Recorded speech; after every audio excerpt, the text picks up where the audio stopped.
Praise to the lord. ఈరోజు దేవుడు మనకిచ్చినటువంటి వాగ్దానం ఏంటంటే జెఫన్యా గ్రంథము 3వ అధ్యాయము 20వ వచనం. నిజముగా భూమి మీద జనులందరి దృష్టికి నేను నీకు ఖ్యాతిని, మంచి పేరును తెప్పింతును. ఆమేన్. భూమి మీద ఉన్నటువంటి ఈ ప్రజలందరి దృష్టిలో, మన చుట్టూ ఉన్నటువంటి ఈ జనులందరి దృష్టిలో దేవుడు మనకు ఒక మంచి పేరును, ఖ్యాతిని, కీర్తి ప్రతిష్టతలను తెప్పించబోతూ ఉన్నాడు. ఆయన మనకి ఇస్తున్నటువంటి మంచి పేరును, గొప్ప స్థితిని, కీర్తి ప్రతిష్టతలను మనము కాపాడుకోవాలి. ఆయన దగ్గర నుంచి ఇవి మనం పొందుకోవటం చాలా కష్టమైన పనే. దేవుని దగ్గర నుంచి కీర్తి ప్రతిష్టతలను, మంచి పేరును, ఖ్యాతిని, గొప్ప స్థితిని పొందుకోవటం కష్టమైన పనే. వాటిని పొందుకున్న తర్వాత తిరిగి వాటిని కొనసాగించటం, నిలబెట్టుకోవటం దానికంటే ఇంకా కష్టమైన పని.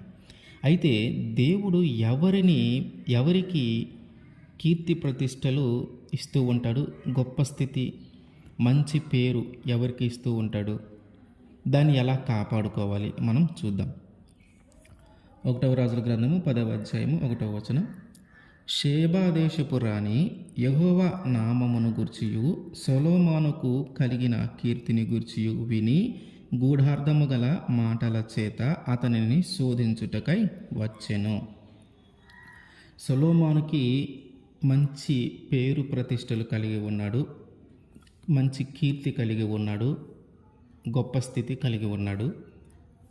అయితే ఈ విషయము తన రాజ్యంలో నివసించేటటువంటి ప్రజలతో పాటు, తన దేశంలో నివసించేటటువంటి ప్రజలతో పాటు, ఆ దేశానికి చుట్టుపక్కల ఉన్న దేశాలలో కూడా ఆయన కీర్తి వ్యాపించింది.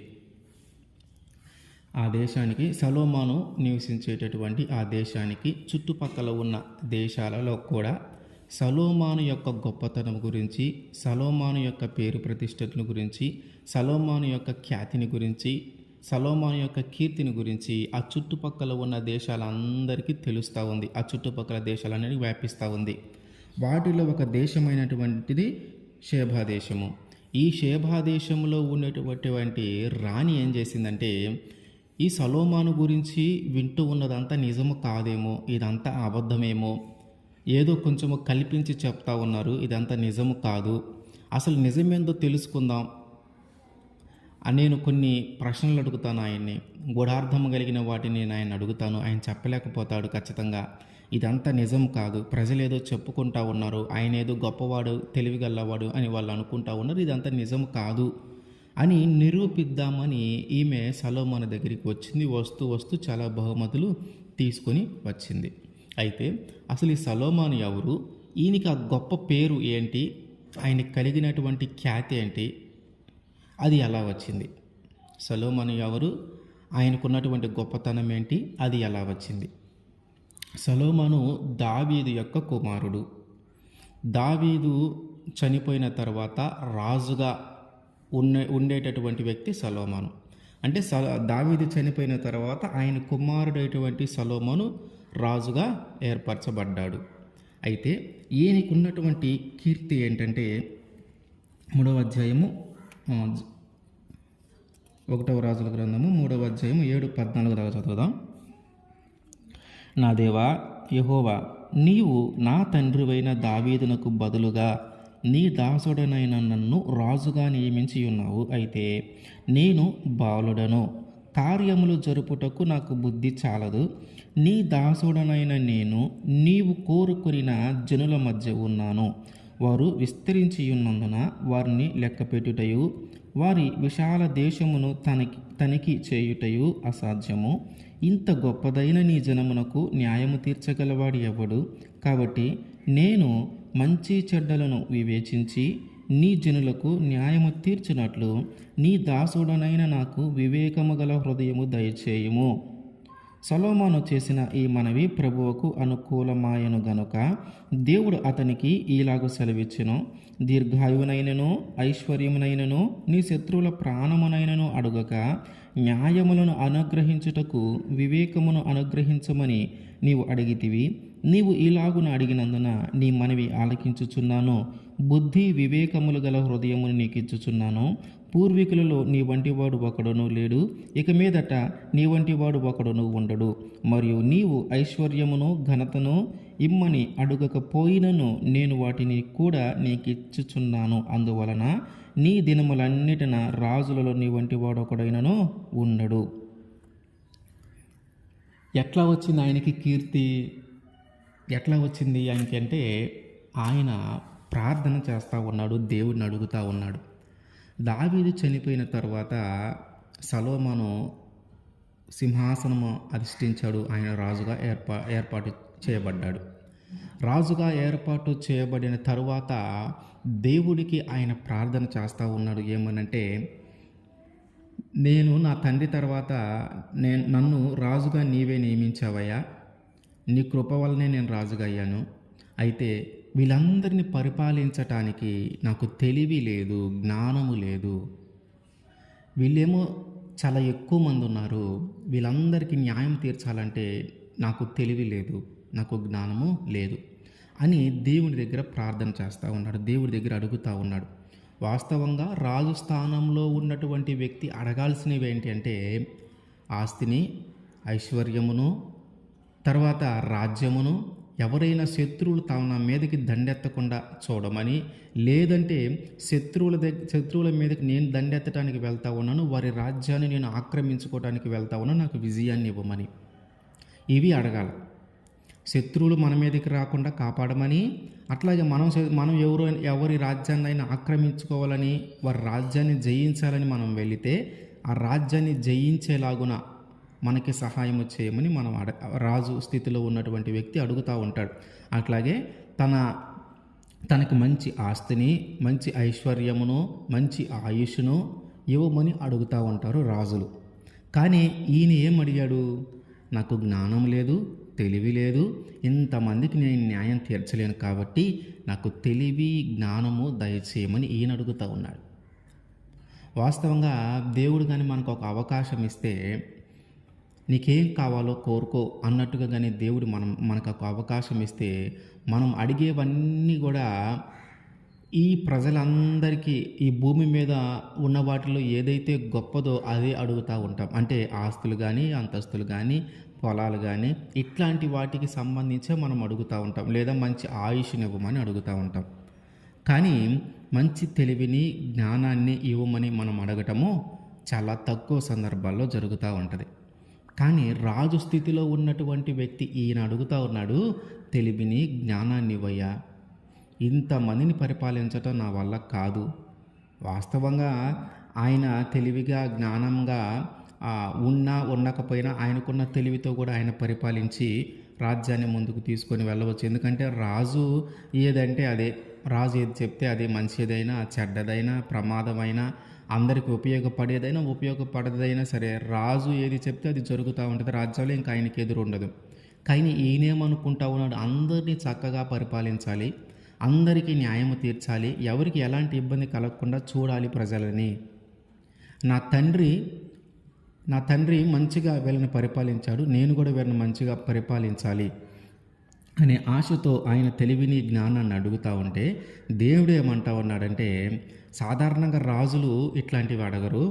ధనాన్ని, ఆస్తిని, అంతస్తును, ఐశ్వర్యాలని, ఆ తర్వాత రాజ్యాలని, యుద్ధాలలో విజయాన్ని, వీటిని అడుగుతూ ఉంటారు. కానీ నువ్వు అవేమీ అడగకుండా నువ్వేం అడుగుతూ ఉన్నావు? జ్ఞానాన్ని, తెలివిని ఇవ్వమని అడుగుతూ ఉన్నావు. కాబట్టి నీవు అడిగింది నాకు నచ్చినది, నువ్వు అడిగినది నాకు ఇష్టమైనది.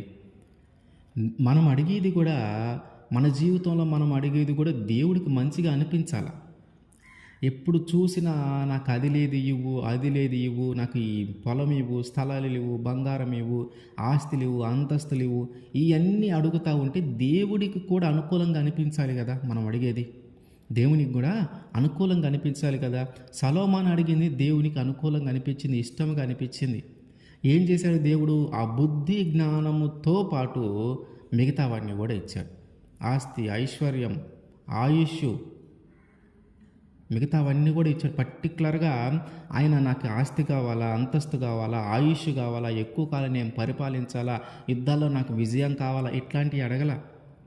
కానీ ఆయన బుద్ధి, జ్ఞానము, తెలివి, వివేకమును అడిగితే దేవుడు వాటితో పాటు వీటన్నిటిని ఇచ్చి ఒకటే మాట చెప్తా ఉన్నాడు, నీ అంత తెలివి గల్లవాడు నీకు ముందు లేడు, అట్లాగే నీ అంత తెలివి గల్లవాడు నీ తర్వాత కూడా రాడు.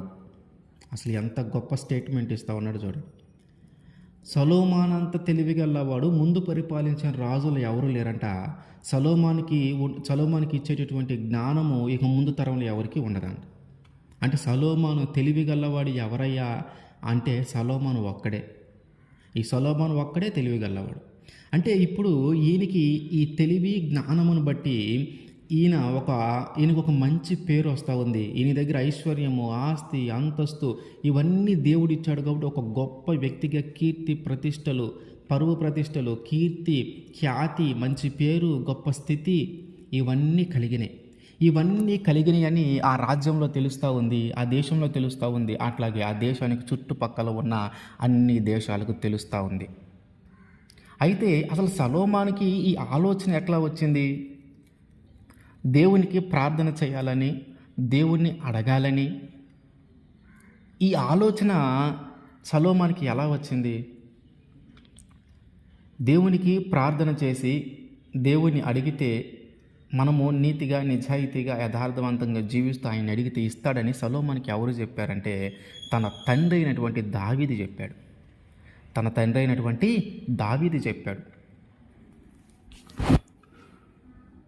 1 రాజులు 2వ అధ్యాయము 1వ వచనం. దావీదునకు మరణకాలము సమీపింపగా అతడు తన కుమారుడైన సొలొమోనుకు ఈలాగు ఆజ్ఞ ఇచ్చెను, లోకులందరూ పోవలసిన మార్గమున నేను పోవుచున్నాను కాబట్టి నీవు ధైర్యము తెచ్చుకొని నిబ్బరము కలిగి నీ దేవుడైన యెహోవా అప్పగించిన దానిని కాపాడి ఆయన మార్గములను అనుసరించిన ఎడల నీవు ఏ పని పూనుకొనినను ఎక్కడ తిరిగినను అన్నిటిలో వివేకముగా నడుచుకుందువు. మోషే ధర్మశాస్త్రంలో వ్రాయబడి ఉన్న దేవుని కట్టడలను, ఆయన నియమించిన ధర్మమంతటిని, ఆయన న్యాయ విధులను, శాసనములను గైకొనుము.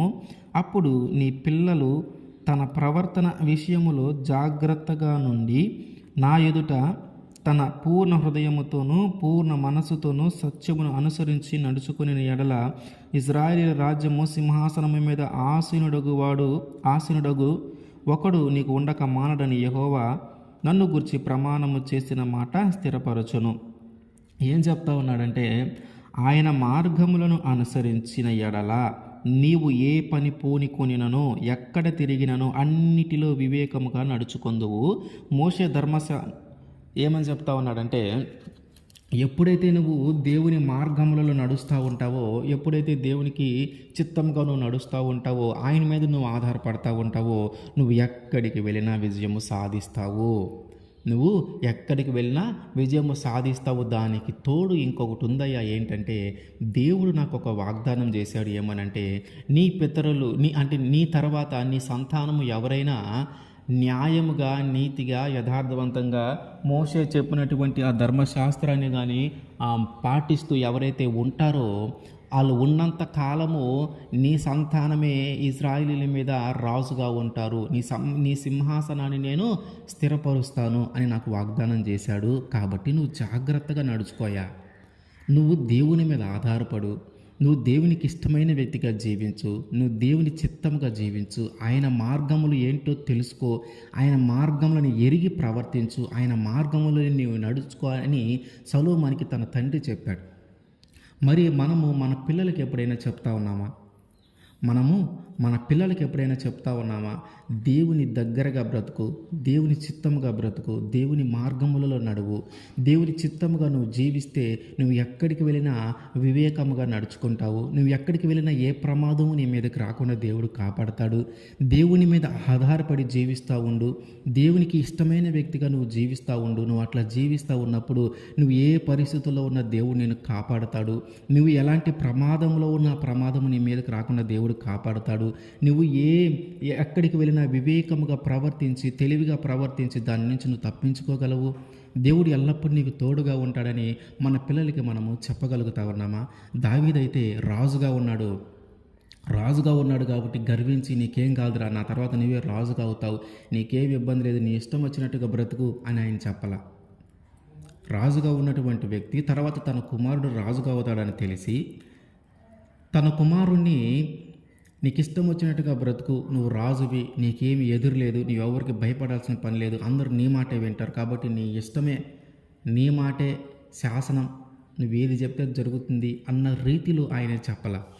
ఏం చెప్తా ఉన్నాడు? దేవుని మార్గంలో నువ్వు నడుచుకుంటే ఎక్కడికి వెళ్ళినా, ఏ యుద్ధానికి వెళ్ళినా నువ్వు జయిస్తావు, వివేకముగా ప్రవర్తిస్తావు, తెలివిగా ప్రవర్తిస్తావు, దేవుడు నిన్ను కాపాడుతూ ఉంటాడు. కాబట్టి నువ్వేం చేయాలా?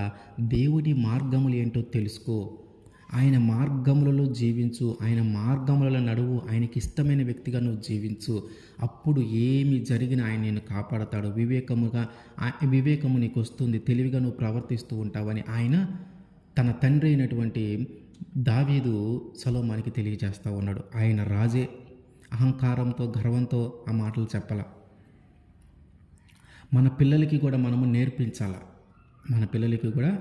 నేర్పించాలి. దేవుడి మీద ఆధారపడి జీవించు, దేవుడికి ఇష్టమైన వ్యక్తిగా జీవించు. అసలు దేవుడు మార్గం ఏంటో తెలుసుకో, ఆ మార్గంలో ఏముందో అర్థం చేసుకో, ఆ మార్గముల ప్రకారం నువ్వు నడుచుకో.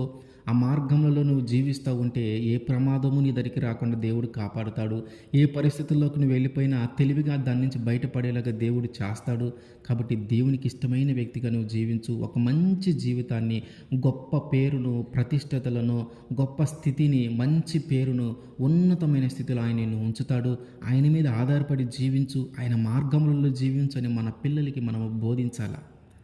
నీకెందుకు, నేను మంచిగా సంపాదించి పెట్టాను, మంచి ఉద్యోగం చేస్తూ ఉన్నాను, నీకేం ఎదురులేదురా, నువ్వు సంపాదించకపోయినా తిని కూర్చున్న ఏం కాదు, నీ తరము కూడా నువ్వు సంపాదించాల్సినంత కూడా నేనే సంపాదించి పెట్టాను, నువ్వు సంతోషంగా తిని హాయిగా బ్రతుకు అని మనం నేర్పిస్తూ ఉన్నామేమో మన పిల్లలకి. మనం నేర్పించాల్సింది ఏంటంటే, తల్లిగా తండ్రిగా మనం నేర్పించాల్సింది ఏంటంటే, దేవుని చిత్తంగా నువ్వు బ్రతికితే నువ్వు ఎక్కడికి వెళ్ళినా బ్రతుకుతావు. దేవుని చిత్తంగా నువ్వు బ్రతికితే ఏ ప్రమాదము నీ మీదకి రాకుండా దేవుడు చూస్తాడు. దేవుని మార్గాలను నువ్వు నడిస్తే ఎప్పుడైనా నువ్వు తప్పుడు మార్గంలో నడవాల్సిన పరిస్థితి ఏర్పడి దేవుడు ఆ మార్గంలో నిన్ను పోనివ్వకుండా తెలివిగా దాని నుంచి బయటికి పడే మార్గం ఆయన నీకు తెలియజేస్తాడు.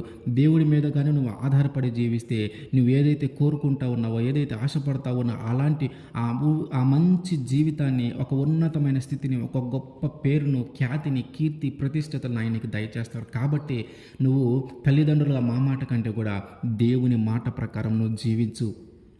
అప్పుడు నిన్ను ఉన్నతమైన స్థితిలో దేవుడు ఉంచుతాడు. ఇది మన పిల్లలకి మనము బోధించాల్సింది, నేర్పించాల్సిన విషయాలు. అయితే సొలొమోనుకి మంచి జ్ఞానం వచ్చింది. ఎట్లా ఆ జ్ఞానము రావటానికి కారణం ఏంటంటే, ఆయన దేవుని మీద ఆధారపడతా ఉన్నాడు, దేవుని మార్గాలు ఆయన నడుస్తూ ఉన్నాడు, దేవునికి ప్రార్థన చేస్తూ ఉన్నాడు, దేవుని అడుగుతూ ఉన్నాడు. ఏమని? అయ్యా, నేను బాలుణ్ణి, నేను చిన్నపిల్లవాడిని, ఎంతమందిని పరిపాలించడం నా వల్ల కాలేదు, నా జ్ఞానం లేదు, తెలివి లేదు, నేను ఎందుకు పనికిరాని వాడిని అన్నట్టుగా దేవుడి దగ్గర మాట్లాడుతూ ఉన్నాడు. దేవుడికి అది నచ్చింది. దేవుడికి ఆయన మాట్లాడే విధానము, ఆయన ఏదైతే అడుగుతూ ఉన్నాడో అది నచ్చింది. అట్లాగే మనం అడిగేటప్పుడు కూడా దేవుడికి అనుకూలంగా అనిపించాలా. మనము మన ఇష్టం వచ్చిన రీతిగా నోటికి పట్టనంతగా అది వయ్యా, ఇది వయ్యా, అది కొరవగా ఉంది, ఇది కొరవగా ఉందని పొద్దుగూకులు అదే మాట్లాడుతూ ఉంటే దేవుడు కూడా అనుకూలంగా అనిపించాలి కదా. దేవుడు కూడా అనుకోవాలి, అయ్యో నా పిల్లలు ఎంత బాధపడతా ఉన్నారు, నా పిల్లలు ఎంతగా అడుగుతూ ఉన్నారు, ఎంతగా దీని గురించి ఆశపడతా ఉన్నారు అని ఆయనకు కూడా అనిపించాలి కదా. కాబట్టి మనం అడిగేది కూడా మనం జాగ్రత్తగా అడగాల, మంచిగా అడగాలి, ఆయనకు అనుకూలంగా అనిపించాలి అడిగేది కూడా. కాబట్టి ఆయన ఏం అడుగుతూ ఉన్నాడు? తెలివిని, జ్ఞానాన్ని ఇవ్వమని అడుగుతూ ఉన్నాడు. అది అడిగితే దేవుడు ఏం చేశాడు? తెలివి జ్ఞానంతో పాటు ఆస్తి, ఐశ్వర్యం, అంతస్తు, మంచి దీర్ఘ ఆయుష్ను ఆయన ఇచ్చాడు. ఎలా ఈయనకి ఈ దేవునికి ప్రార్థన చేయాలని, దేవుని అడగాలని ఎవరు చెప్పారంటే తన తండ్రి తనకు తెలియజేశాడు. తన తండ్రి వలన దేవుని దగ్గర ప్రార్థన చేసి దేవుడిని అడిగి మంచి తెలివిని, జ్ఞానాన్ని, ఆస్తిని, ఐశ్వర్యాన్ని, దీర్ఘాయుష్ని ఆయన పొందుకున్నాడు. ఈ విషయము ఈ చుట్టుపక్కల ఉన్న దేశాల దాకా పాకిపోయింది. ఈ విషయము ఆ చుట్టుపక్కల ఉన్న దేశాలందరికీ తెలిసిపోయి ఈమె వచ్చి అడుగుతూ ఉంది. ఈమె ఏమనుకుంది? శోభాదేశపు రాణి, ఈ శేపాదేశపు రాణి ఏమనుకుంది, ఇదంతా అబద్ధము, ఇదంతా ఏదో కల్పన కథల్లాగా ఉంది, ఊరక ఏదో రాజు కదా ఆయన మెప్పిద్దామని ఆయన తక్కువ చేసి మాట్లాడటం ఎందుకులే అని వీళ్ళందరూ అట్లా చెప్తా ఉన్నారు. దానిని బట్టి ఎంత కీర్తి ఎంత ప్రతిష్టలు ఆయనకు వచ్చినాయి, కానీ వాస్తవంగా ఆయన అంత గొప్పవాడేం కాదు అన్న ఉద్దేశంతో ఆమె వచ్చింది. ఆమె వచ్చి సొలొమోనుతో అన్ని విషయాలు మాట్లాడి ఆమె అడగాలనుకున్నవన్నీ అడిగి చివరిలో ఒక మాట మాట్లాడుతూ ఉంది. ఏమనంటే 1 రాజుల గ్రంథము 10వ అధ్యాయము 6వ వచనం నుంచి, రాజుతో ఇట్లా, నేను నీ కార్యములను గూర్చియు జ్ఞానమును గూర్చియు నా దేశమందు నేను వినిన మాట నిజమే, అయినను నేను వచ్చి కన్నులారా చూడక మునుపు ఆ మాటలను నమ్మక ఇంటిని, ఉన్నదానిలో సగమైనను నాతో చెప్పబడలేదని ఇప్పుడు నేను తెలుసుకొనుచున్నాను. నీ జ్ఞానమును నీ భాగ్యమును నేను వినిన దానిని బహుగా మించి ఉన్నది. ఈమె వినింది కొంచెమేనంట. వాస్తవంగా ఆమె సొలొమోను దగ్గరికి రావటానికి ముందు ఏమనుకుందంటే, ఇది అంత నమ్మశక్యంగా లేదు, ఇది నాకంత నమ్మకం కలగట్ల, ఆయనకంత కీర్తి ఉందని, ఆయనంత గొప్పవాడని, ఆయనంత భాగ్యవంతుడని నాకు నమ్మకం కలగట్లేదు. కాబట్టి నేనే వెళ్ళి చూస్తా, పరీక్షించి నిజమేంటో తెలుసుకుంటానని పరీక్షించడానికి వచ్చింది. ఆ పరీక్షించింది తర్వాత ఏం మాట్లాడుతూ ఉందంటే, నేను నా దేశంలో ఉన్నప్పుడు నీ గురించి వినిన మాట నిజమే, అయితే ఇప్పుడు నీ దగ్గరికి వచ్చి నేను తెలుసుకున్నాను కదా, నేను చూశాను, నీ మాట్లాడే విధానము, నీ తెలివి, నీ జ్ఞానము, నీ సంపద, ఇక్కడున్న ప్రతిదీ నేను గమనిస్తూ ఉన్నాను. ఇదంతా గమనించిన తర్వాత నాకేం అర్థమైందంటే, వాళ్ళు నాకు చెప్పిన దాంట్లో సగమే చెప్పారేమో, ఇంకా నీ గురించి తెలియాల్సింది చాలా ఉంది. నువ్వింత తెలివిగలవాడమని, నువ్వింత భాగ్యవంతుడు అని నేను అనుకోలే, కానీ ఇప్పుడు నేను చూస్తూ ఉంటే నేను వినిన దానికి నువ్వు ఇంకా ఎక్కువ గొప్ప వ్యక్తిగా, భాగ్యవంతుడిగా, తెలివిగలవాడిగా నువ్వు నాకు కనిపిస్తూ ఉన్నావు. ఎలా సాధ్యమైందంటే, దేవుని దగ్గర అడుగుతూ ఉన్నాడు, దేవుడి మీద ఆధారపడతా ఉన్నాడు, దేవుణ్ణి బ్రతిమలాడుతూ ఉన్నాడు, దేవుని మార్గం ఏంటో తెలుసుకుంటూ ఉన్నాడు, ఆ మార్గంలో నడుస్తూ ఉన్నాడు. ఇవన్నీ చేయటాన్ని బట్టి ఆయన ఒక గొప్ప స్థితిలో దేవుడు ఉంచాడు. సొలొమోను తెలివిగలవాడు, సొలొమోను అంటే జ్ఞానవంతుడు. సొలొమోనుకి ముందు కానీ సొలొమోను తర్వాత కానీ సొలొమోనుకున్నంత జ్ఞానం ఏ రాజుకి లేకుండా దేవుడు చేశాడు. అంత గొప్ప స్థితి, అంత ఉన్నతమైన స్థితి దేవుడు కలిగించాడు. అయితే సొలొమోను దీన్ని కాపాడుకోగలిగాడా? సొలొమోను దీన్ని ఎంతకాలం కాపాడుకోగలిగాడు? సొలొమోను దీన్ని ఎంతకాలం కాపాడుకోగలిగాడా చనిపోయే వరకు? 1 రాజుల గ్రంథము 11వ అధ్యాయము 3వ వచనం నుంచి, అతనికి 700 మంది రాజకుమార్తెలైన భార్యలను 300 మంది ఉపపత్నులను కలిగి ఉండిరి. అతని భార్యలు అతని హృదయమును తిప్పివేసిరి. సొలొమోను వృద్ధుడైనప్పుడు అతని భార్యలు అతని హృదయమును ఇతర దేవతల చుట్టూ త్రిప్పగా, అతని తండ్రి అయిన దావీదు హృదయము వలె అతని హృదయము దేవుడైన యెహోవా ఎడల యథార్థము కాక పోయెను. ఏం జరిగింది? ఈయన భార్యలంట ఈయన హృదయాన్ని తిప్పివేశారంట. ఎటు నుంచి తిప్పివేశారంటే, ఆయన ఇజ్రాయేల్ దేవుడు ఎవరైతే ఉన్నారో, దావీదు పూజించిన దేవుడు ఎవరైతే ఉన్నారో, మొదటి నుంచి ఈయనకి ఉన్నతమైన స్థితి, తెలివిని, జ్ఞానాన్ని, ఐశ్వర్యాన్ని, భాగ్యాన్ని కలుగజేసినటువంటి దేవుడు ఎవరైతే ఉన్నారో ఆయన వైపు కాకుండా వేరే దేవతల వైపు ఆయన హృదయాన్ని తిప్పివేశారంట. అసలు ఈ భార్యలు ఎందుకు తిప్పివేశారు? వీళ్ళకి దేవుడు ఎవరో తెలియదా? దేవుడు ఈయన ఎంత ఉన్నతమైన స్థితిలో ఉంచాడో తెలియదా? దేవుని మార్గంలో నడవటాన్ని బట్టే సొలొమోనుకి ఎంత స్థితి కలిగి ఉన్నాడు. దేవుని చిత్తము ప్రకారము జీవించటాన్ని బట్టే సొలొమోను ఈరోజు గొప్ప స్థితిలో ఉన్నాడు. సొలొమోను దేవునికి ఆ మార్గములలో ఆయనకి ఇష్టమైన వ్యక్తిగా, ఆయన చిత్తముగా, ఆయన మీద ఆధారపడుతూ జీవిస్తూ ఉన్నాడు. కాబట్టి ఇంత గొప్ప స్థితిలో ఉన్నాడనే విషయము భార్యలకి తెలియదా? ఖచ్చితంగా తెలుసు. మరి ఎందుకు వీళ్ళు ఆయన హృదయాన్ని తిప్పివేశారు? ఎందుకంటే ఈ సొలొమోను చేసుకున్నటువంటి భార్యలు ఎవరైతే ఉన్నారో వీళ్ళందరూ అన్యులు. వీళ్ళందరూ ఇజ్రాయేలు దేవుని పూజించేవారు కాదు. వీళ్ళందరూ దావీదు ఏ దేవుని అయితే పూజించాడో ఆ దేవుని పూజించేవారు కాదు. 3వ అధ్యాయం 1వ రాజులు 3వ అధ్యాయం 1లో చూస్తే, తరువాత సొలొమోను ఐగుప్తు రాజైన ఫరో కుమార్తెను పెళ్లి చేసుకొని అతనికి అల్లుడాయెను. ఎవరిని చేసుకున్నాడు? ఫరో కుమార్తె. ఈ ఫరో కుమార్తె అంటే వీళ్ళకి ఇజ్రాయేలీలకి పడదు. వీరు పూజించే దేవుడు వేరు, వారు పూజించే దేవుడు వేరు. అంటే ఈ సొలొమోను ఎవరిని చేసుకున్నాడా అంటే భార్యలుగా అన్య స్త్రీలను పెళ్లి చేసుకున్నాడు. ఎంతమందిని? రాజకుమార్తెలలోనే 700 మంది, మిగతా వాళ్ళు ఒక 300 మంది, మొత్తం దాదాపు ఒక 1000 మందిని పెళ్లి చేసుకున్నాడు. ఈ 1000 మంది ఈ భార్యలందరూ అన్యులే.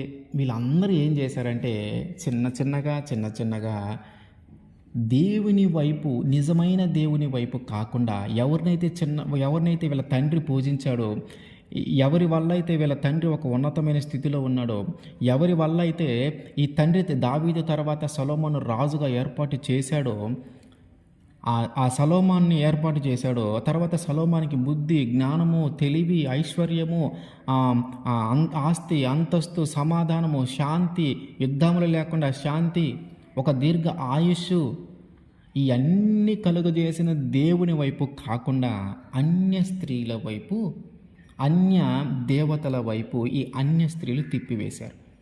అందుకనే మామూలుగా చెప్తా ఉంటారు, మనం పెళ్లి చేసుకునేటప్పుడు దేవుని భయము కలిగినటువంటి స్త్రీని పెళ్లి చేసుకోమని. మన సంఘ కాపురి మనల్ని అప్పుడప్పుడు హెచ్చరిస్తూ ఉంటాడు. ఏమని? అయ్యా, దేవుని భయము కలిగినటువంటి స్త్రీని మీరు పెళ్లి చేసుకోండి, దేవుని భయము కలిగినటువంటి స్త్రీని మీ ఇంటికి కోడలుగా తెచ్చుకోండి. అన్యులను మనము పెళ్లి చేసుకుంటే ఏం జరుగుతుందంటే, ఇదిగో సొలొమోనుకి జరిగిన స్థితే మనకి జరుగుతుంది. మన దేవుని వైపు వారు రాకుండా వారి దేవతల వైపు మనల్ని తిప్పుతూ ఉన్నారు. మన దేవుడి వైపు వారు రాకుండా వాళ్ళ దేవతల వైపు మనల్ని తిప్పుతూ ఉన్నారు. ఎవరు నిజమైన దేవుడో వారికి తెలియట్లా. ఇంత ఉన్నతమైన స్థితి, పేరు ప్రతిష్టలు, కీర్తిని, ఖ్యాతిని కలుగజేసినటువంటి దేవుని వదిలేసి ఒక అన్య దేవతల వైపు ఈయన హృదయాన్ని తిప్పివేశారు. ఈయన వృద్ధుడైపోయాడు. సొలొమోను వృద్ధుడైపోయాడు. ఆ వృద్ధాప్యంలో ఉన్నా సరే దేవుడి మీద ఆధారపడకుండా అన్య దేవతల వైపు, అన్య దేవుళ్ళ వైపు ఆయన మళ్ళీపోయాడు. దేవుడు ఒకసారి వచ్చి గుర్తు చేసి మాట్లాడుతూ ఉన్నాడు, నీవు అన్య దేవతలను పూజిస్తూ ఉన్నావు, అన్య దేవతల వైపు నువ్వు వెళ్తూ ఉన్నావు, అది నీకు మంచిది కాదు అని చెప్పి హెచ్చరించినా కూడా ఆయన సొంత నిర్ణయం తీసుకునే పరిస్థితుల్లో ఆయన లేడు. అంత భార్యల మాటే చెల్లుతూ ఉంది. వాళ్ళు ఎటు అంటే అటు వెళ్ళే పరిస్థితి ఏర్పడింది. కాబట్టి దేవుడు హెచ్చరిక చేసినా కూడా దాన్ని జరిగించలేని పరిస్థితుల్లో ఆయన ఉన్నాడు. చివరికి దేవుడు మాట్లాడాడు, నీవు నీ తండ్రి ఎట్లాగైతే యథార్థవంతంగా జీవించాడో, ఎట్లాగైతే నా ఎడల నమ్మకంగా జీవించాడో, చనిపోయే వరకు ఆయన ఎల్లప్పుడూ నన్ను వదిలిపెట్టకుండా నా మీదే ఆధారపడి జీవించాడు, అయితే నీవు అట్లా జీవించలేకపోతా ఉన్నావు. నీ తండ్రి ఏం చేశాడు? నన్ను నమ్ముకున్న దగ్గర నుంచి ఆయన చనిపోయే వరకు నమ్మకంగా జీవించాడు నా ఎడల. నా మార్గములు ఏంటో ఆయన తెలియజేసిన తర్వాత ఆ మార్గములలో ఎప్పటిదాకా జీవించాడంటే చనిపోయేదాకా జీవించాడు. ఎప్పటిదాకా నా మీద ఆధారపడ్డాడంటే చనిపోయేదాకా ఆధారపడ్డాడు. అయితే నువ్వేం చేస్తా ఉన్నావంటే నా మీద ఆధారపడకుండా నువ్వు వేరే దేవతల మీద ఆధారపడతా ఉన్నావు, వేరే దేవుళ్ళ మీద ఆధారపడతా ఉన్నావు, నీ భార్యల మాట వింటా ఉన్నావు, వారేమో నిన్ను అన్య దేవతల వైపు త్రిప్పుతూ ఉన్నారు. కాబట్టి ఇక రాజ్యము నీకు ఉంచను, నీ దగ్గర నుంచి రాజ్యం తీసివేస్తా ఉన్నాను. అయితే నేను నీ తండ్రికి వాగ్దానం చేశా కాబట్టి నీ ప్లేస్లో నీ తర్వాత ఎవరైతే రాజ్యాన్ని ఎక్కుతారో వాళ్ళ దగ్గర నుంచి తీసివేస్తాను అని. చూడండి, దేవుని దగ్గర నుంచి మనం ఒక మంచి పేరును పొందుకోవటం గొప్ప విషయమే, కానీ దాన్ని కాపాడుకోవటం అంతకంటే గొప్ప విషయం. దేవుని దగ్గర నుంచి మనము కీర్తి ప్రతిష్టతలు, ఒక ఉన్నతమైన స్థితి పొందుకోవటం కష్టమైనదే, కానీ దాన్ని కొనసాగించడం అంతకంటే కష్టమైనది. ఒక్కసారి దేవుడు నిన్ను ఒక ఉన్నతమైన స్థితిలో ఉంచాడంటే, ఒక్కసారి దేవుడు నీకు ఒక మంచి పేరునిచ్చాడంటే, ఒక్కసారి దేవుడు నిన్ను ఒక మంచి వ్యక్తిగా సమాజంలో నిలువబెట్టాడంటే, ఒక గొప్ప అధికారంలో నిన్ను నిలువబెట్టాడంటే, ఒక ఉన్నతమైన స్థితిలో నిన్ను నిలువబెట్టాడంటే, దానిని నువ్వు చనిపోయే వరకు కాపాడుకోవాలి. దానిని నీవు చనిపోయే వరకు కాపాడుకోవాలా.